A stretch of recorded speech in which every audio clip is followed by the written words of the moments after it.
సంభాజీ మహారాజ్ వీరమరణం గురించి మనం చాలాసార్లు విన్నాం.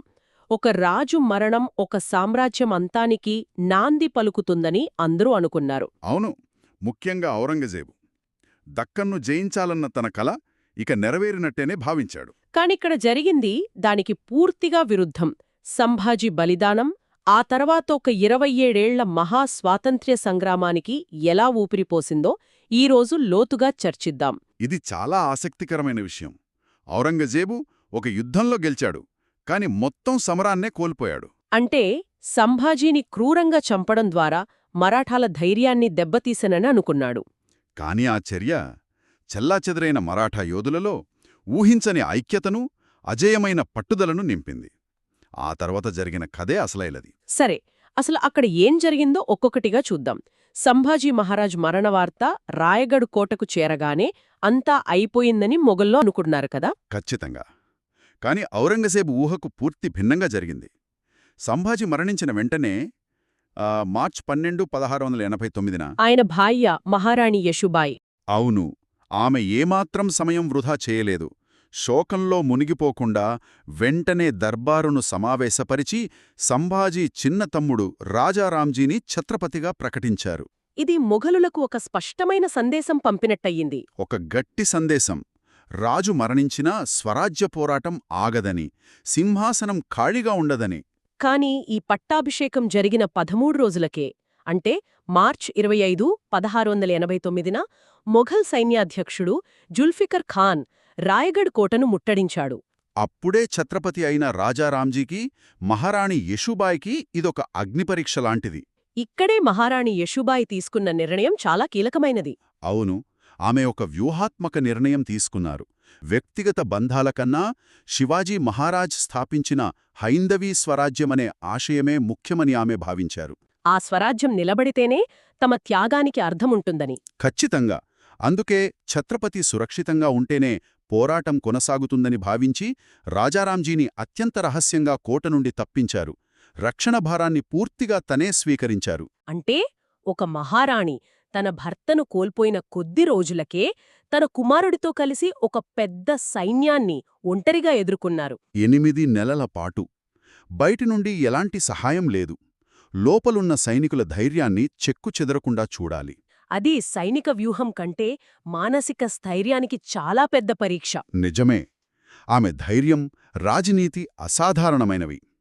కాని దురదృష్టవశాత్తు ప్రతి కథలో ఒక ద్రోహి ఉంటాడు. ఇక్కడ సూర్యాజీ పిసల్. అతను మొఘలులతో చేతులు కలిపి కోటలోని రహస్య మార్గాలను వారికి చూపించాడు. దీంతో దాదాపు 8 నెలల వీరోచిత పోరాటం తర్వాత మహారాణి యశూబాయి, ఆమె కుమారుడు షాహూరాజే మొఘలులకు బందీలుగా చిక్కారు. ఇక్కడే కథ చాలా ఆసక్తికరంగా మారుతుంది. ఔరంగజేబ్ తన సింహాసనం కోసం స్వంత తండ్రిని బంధించి అన్నదమ్ములను చంపినవాడు. అవును, చాలా నిర్దాక్షిణ్యంగా. అలాంటి క్రూరుడు తన బద్ధశత్రువైన సంభాజీ భార్యాబిడ్డలను ఎందుకు ప్రాణాలతో వదిలేశాడు? ఇది చాలామందికి అర్థం కాని విషయం. దానికి కారణం దయ కాదు.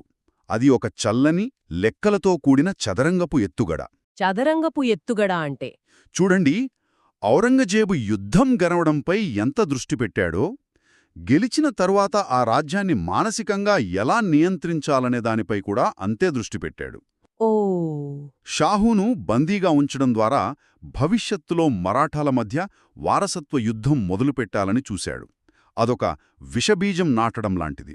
అంటే రేపు మరాఠాలు గెలిచినా సింహాసనం కోసం 2 పోటీదారులుంటారు, రాజారాం వారసులు, షాహూ.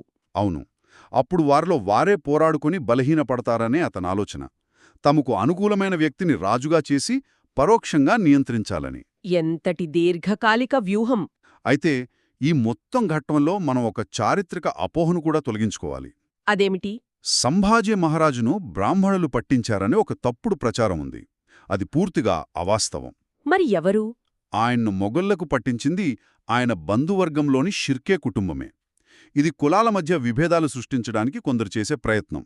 చరిత్రను ఆధారాలతో చూడటం ముఖ్యం. సరే, ఇప్పుడు రాయగఢ్ పతనమైంది, మహారాణి, యువరాజు బందీలుగా ఉన్నారు, కాని ఛత్రపతి రాజారాం సురక్షితంగా ఉన్నారు.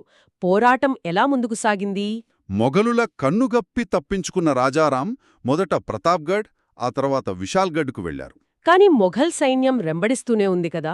అవును, నీడలా వెంబడిస్తూనే ఉండటంతో ఆయన అక్కడి నుండి కూడా తప్పించుకొని వేల కిలోమీటర్లు ప్రయాణించి సుదూరంగా తమిళనాడులోని జింజీ కోటకు. అవును, ఆ శత్రు దుర్భేద్యమైన జింజీకోట నుండి మరాఠా స్వాతంత్ర్య సంగ్రామానికి ఒక కొత్త, మరింత భయంకరమైన అధ్యాయం మొదలైంది.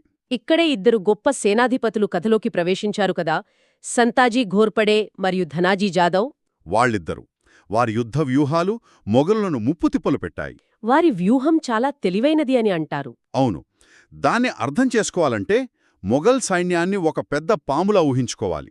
దానికి తల ఢిల్లీలో, మధ్య శరీరం మహారాష్ట్రలో, తోక కర్ణాటక తమిళనాడులో. ఖచ్చితంగా మరాఠాలు ఆ పాము తలతో పోరాడాలని చూడలేదు. అది అసాధ్యం. బదులుగా వాళ్ళ పాము శరీరాన్ని ముక్కలు చేశారు. అంటే సరఫరా మార్గాల గురించా? అవును, ఉత్తరానున్న మొఘల్ సైన్యానికి, దక్కన్లోన్న మొఘల్ సైన్యానికి మధ్య ఉన్న సప్లై చైన్ను పూర్తిగా ధ్వంసం చేశారు. భూమార్గంలో, సముద్ర మార్గంలో కూడా. ఆహారం, ఆయుధాలు, జీతాలు, కొత్త సైనికులు ఏవీ అందకుండా పోయాయి. దీంతో ఆ మహాసైన్యం తనంతట తానే బలహీనపడి కుప్పకూలడం మొదలైంది. ఇది శత్రు బలాన్నే వాళ్ల బలహీనతగా మార్చిన అద్భుతమైన వ్యూహం.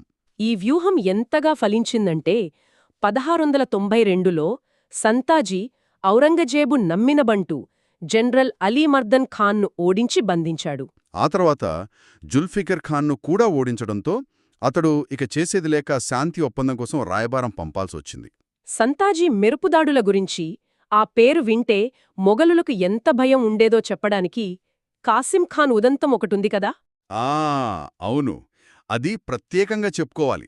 సంతాజీ దాడులకు భయపడి మొఘల్ జనరల్ కాసిం ఖాన్ తన సైన్యంతో చిత్రదుర్గంలోని డోడేరీ కోటలో దాక్కున్నాడు. ఈ విషయం తెలిసిన సంతాజీ ఆ కోటను ముట్టడించాడు. బయట ప్రపంచంతో ఎలాంటి సంబంధాలు లేకుండా చేశాడు. అంటే కోటలో చిక్కుకుపోయారన్నమాట. లోపల పరిస్థితి దారుణంగా ఉండి ఉంటుంది. చాలా దారుణంగా. కొద్ది రోజుల్లోనే లోపల ఆహారం, నీళ్లు అయిపోయాయి. సైనికులు ఆకలికి తట్టుపోలేక కోటలోని గుర్రాలను, ఒంటెలను, చివరికి ఎద్దులను కూడా చంపుకుని తినే పరిస్థితి. ఊహించడానికే భయంకరంగా ఉంది. సంతాజీ చేతికి చిక్కుతే ఎలాంటి చిత్రహింసలు అనుభవించాల్సి వస్తుందో తెలిసిన కాసింఖాన్ లొంగిపోకుండా కోట లోపలే ఉరివేసుకుని ఆత్మహత్య చేసుకున్నాడు. ఒక సైన్యాధ్యక్షుడు శత్రువు చేతికి చిక్కడం కంటే ఆత్మహత్య మేలని భావించాడు. ఇది సంతాజీ సైనిక విజయమే కాదు, అది మానసిక విజయం కూడా. ఆయన పేరు వింటే మొఘల్ శిబిరంలో ఎంతటి భయం నెలకొనుందో చెప్పడానికి ఇదొక నిదర్శనం. అయితే మొఘలులు తమ సర్వశక్తులు ఒడ్డి దాదాపు 8 ఏళ్ల సుదీర్ఘ పోరాటం తర్వాత జింజీకోటను ఆక్రమించగలిగారు. 1698లో. కాని అప్పటికే జరగాల్సిన నష్టం జరిగిపోయింది. రాజారాం అక్కడ్నుండి కూడా చాకచక్యంగా తప్పించుకున్నాడు. ఇక్కడ మరో విచిత్రమైన, నాటకీయమైన మలుపుంది. సంభాజీని పట్టించిన షిర్కే కుటుంబమే ఇప్పుడు రాజారాం తప్పించుకోవడానికి సహాయం చేసింది. ఇదెలా సాధ్యమైంది? అవును, చరిత్ర కొన్నిసార్లు ఇలాంటి విచిత్రమైన మలుపులు తీసుకుంటుంది.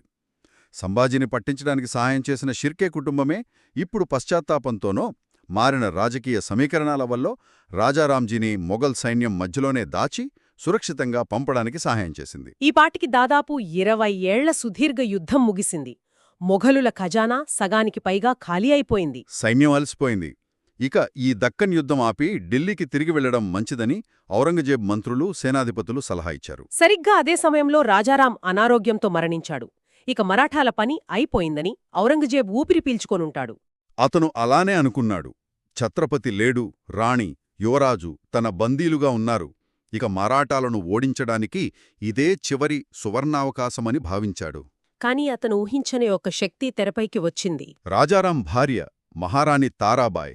రాజారాం మరణంతో మరాఠా సామ్రాజ్యం ఆమె చేతిలోకి వచ్చింది. తన 4 ఏళ్ల కుమారుడు శివాజీ టూని ఛత్రపతిగా ప్రకటించి ఆమె స్వయంగా పాలన చేపట్టింది. ఒక మహిళ పాలనలోకి రావటం ఔరంగజేబుకు సులభమైన టార్గెట్గా అనిపించి ఉంటుంది కదా. ఖచ్చితంగా. ఒక మహిళ చేతిలో ఉన్న రాజ్యాన్ని 2-3 నెలల్లో జయించవచ్చని అతను లెక్కవేశాడు. కాని తారాబాయి ఔరంగజేబు ఆయుధాన్ని అతనిపైనే ప్రయోగించింది. అవును, ఔరంగజేబు ఎలాగైతే మరాఠా సర్దారులకు డబ్బు, పదవుల ఆశ చూపి లొంగదీసుకున్నాడో అదే వ్యూహాన్ని తారాబాయ్ మొఘల్ సైన్యంపై ప్రయోగించింది. అంటే మొఘల్ సర్దారులకు రహస్యంగా కానుకలు పంపి, వాగ్దానాలు చేసి వారిని యుద్ధంలో నిర్వీర్యం చేసింది, లేదా తనవైపు తిప్పుకుంది. అంటే యుద్ధభూమిలో పోరాడుతూనే శత్రుశిబిరంలో మానసిక యుద్ధం కూడా నడిపారన్నమాట. అంతేకాదు, ఆమె స్వయంగా గుర్రంపై యుద్ధభూమికి వెళ్లి సైన్యాన్ని నడిపించేది. ఆమె నాయకత్వంలో మరాఠాలు రక్షణ స్థితి నుండి దాడి చేసే స్థితికి వచ్చారు. మొఘలులు ఆక్రమించుకున్న కోటలను ఒక్కొక్కటిగా తిరిగి గెలుచుకోవటం మొదలుపెట్టారు. 1705 నాటికి వారు మహారాష్ట్ర దాటి ఉత్తరానున్న భోపాల్, బరూచ్ వంటి మొఘల్ రాజ్యాలపై దాడులు చేసి గెలుచుకున్నారు. దీంతో 24 ఏళ్లుగా దక్కన్లో తిష్టవేసి అపారమైన సంపదను, లక్షలాది సైనికులను కోల్పోయిన ఔరంగజేబు ఆశలు పూర్తిగా అడియాశలయ్యాయి. అవును, తన జీవితంలో ఓటమి ఎరగనని చెప్పుకున్న ఆ చక్రవర్తి తన 86వ ఏట ఓటమిని అంగీకరించి దక్కన్ను జయించాలనే తన జీవితకాలపు కలను వదులుకుని ఢిల్లీకి తిరుగు ప్రయాణం మొదలుపెట్టాడు. కాని ఆ ప్రయాణం ఎప్పటికీ పూర్తి కాలేదు. అతను ఢిల్లీ చేరలేకపోయాడు కదా. మార్గమధ్యలోనే ఆరోగ్యం క్షీణించి ఏ మరాఠా గడ్డనైతే నాశనం చెయ్యాలనుకున్నాడో అదే మహారాష్ట్ర గడ్డపై 1707లో అహ్మద్నగర్లో కన్నుమూశాడు. తన చివరి రోజుల్లో ఆయన తన కుమారుడు అజం షాకు ఒక లేఖ రాశాడు. అది కేవలం ఒక లేఖ కాదు, ఒక ఓడిపోయిన చక్రవర్తి పశ్చాత్తాపం. అందులో ఏం రాశాడు? ఒక చక్రవర్తిగా నేను విఫలమయ్యాను. పరిపాలనలో విఫలమయ్యాను. నా విలువైన జీవితం దేనికీ పనికిరాకుండా పోయింది అని రాసుకున్నాడు. ఆ లేఖలో ఆయన నిరాశ, వైఫల్య భారం స్పష్టంగా కనిపిస్తుంది. ఇంకో విచిత్రమైన, కాకతాళీయమైన విషయమేమిటంటే సంభాజీ మహారాజ్, ఔరంగజేబ్ ఇద్దరూ అమావాస్య తిథి నాడే మరణించారు. అవును, సంభాజీ బలిదానం చేసిన అమావాస్యను మరాఠాలు నేటికి మృత్యుంజయ అమావాస్యగా జరుపుకుంటారు. కాని ఔరంగజేబ్ చనిపోయిన అమావాస్య ఎవరికీ గుర్తుకూడా లేదు. ఇది చరిత్ర ఇచ్చే తీర్పు. ఒకరు ధర్మం కోసం ప్రాణత్యాగం చేస్తే మరొకరు సామ్రాజ్యకాంక్షతో సర్వం కోల్పోయారు. ఔరంగజేబ్ మరణం తర్వాత అతని వారసుడు బహదూర్ షా షాహురాజును విడుదల చేశాడు. ఎందుకు? అది వారి ఓటమిని అంగీకరించినట్లే కదా. అది కూడా ఒక రాజకీయ ఎత్తుగడే. తల్లి యశూబాయి ఇంకా తమ బందీగానే ఉన్నందున షాహు తమ నియంత్రణలో ఉంటాడని వారి ఆలోచన. కాని చివరికి మరాఠాలు యశూబాయిని కూడా విడిపించుకున్నారు. అవును, ఆనాటి నుండి ఢిల్లీ సింహాసనంపై మొఘలులు ఉన్నా అసలైన అధికారం మాత్రం మరాఠాల చేతికే వెళ్ళింది. ఈ మొత్తం కథలో ఎన్నో వీరోచిత ఘట్టాలు, వ్యూహాత్మక మలుకులు ఉన్నాయి. కాని ఇంత గొప్ప చరిత్ర చుట్టూ కొన్నిసార్లు వాస్తవాల కంటే కట్టుకథలే ఎక్కువ ప్రచారంలో ఉంటాయి. అవును, ఉదాహరణకు శివాజీ మహారాజ్ పట్టాభిషేకం గురించి ఒక కథ ఉంది. కాశీ నుండి వచ్చిన బ్రాహ్మణుడు గాగాభట్ కాళి బొటనవేలితో తిలకం దిద్దాడనేది. అది పూర్తిగా ఒక కట్టుకథ. దానికెలాంటి చారిత్రక ఆధారాల్లేవు. హైందవీ స్వరాజ్యం కోసం తన జీవితాన్ని పణంగా పెట్టిన ఒక మహావీరుడిని అలా అవమానించే సాహసం ఎవరూ చేయరు. ఇది హిందూ సమాజాన్ని కులాల పేరుతో విభజించడానికి సృష్టించబడిన కథ. ఖచ్చితంగా అలాంటి ప్రయత్నమే అది. కాబట్టి ముగింపుగా చూస్తే సంభాజీ మహారాజ్ బలిదానం మరాఠా సామ్రాజ్యం అంతానికి నాంది కాదు. అది వారి స్వాతంత్ర్య పోరాటానికి కొత్త ఊపిరినిచ్చింది. ఔరంగజేబు దక్కన్లో 24 సంవత్సరాలు గడిపి తన సామ్రాజ్య ఖజానాను, సైన్యాన్ని, చివరికి తన ప్రాణాన్ని కూడా కోల్పోయాడు. కాని దక్కన్ను జయించలేకపోయాడు. దీన్ని మనం పెద్ద చిత్రంతో ముడిపెట్టి చూస్తే ఒక రాజు యొక్క క్రూరమైన చర్య ఓడిపోతున్న ఒక జాతిలో అజేయమైన సంకల్పాన్ని ఎలా రగిలించగలదో చెప్పడానికి ఈ చరిత్ర ఒక గొప్ప ఉదాహరణ. ఔరంగజేబ్ సంభాజీ శరీరాన్ని మాత్రమే చంపగలిగాడు. కాని ఆయన రగిలించిన స్ఫూర్తి మొఘల్ సామ్రాజ్య పతనానికి దారితీసింది. ఆ స్ఫూర్తిని మహారాణి యశోబాయి, మహారాణి తారాబాయి వంటి వీరవనితలు ముందుకు నడిపించారు. ఒక వ్యక్తి యొక్క త్యాగం ఒక సామ్రాజ్యం యొక్క భవిష్యత్తును ఎంత శక్తివంతంగా మార్చగలదు? గెలుపు అనేది కేవలం యుద్ధభూమిలో కత్తులతో కాదు, ప్రజల గుండెల్లో రగిలే సంకల్పంతో ఎలా నిర్ణయించబడుతుందో ఈ కథ మనకు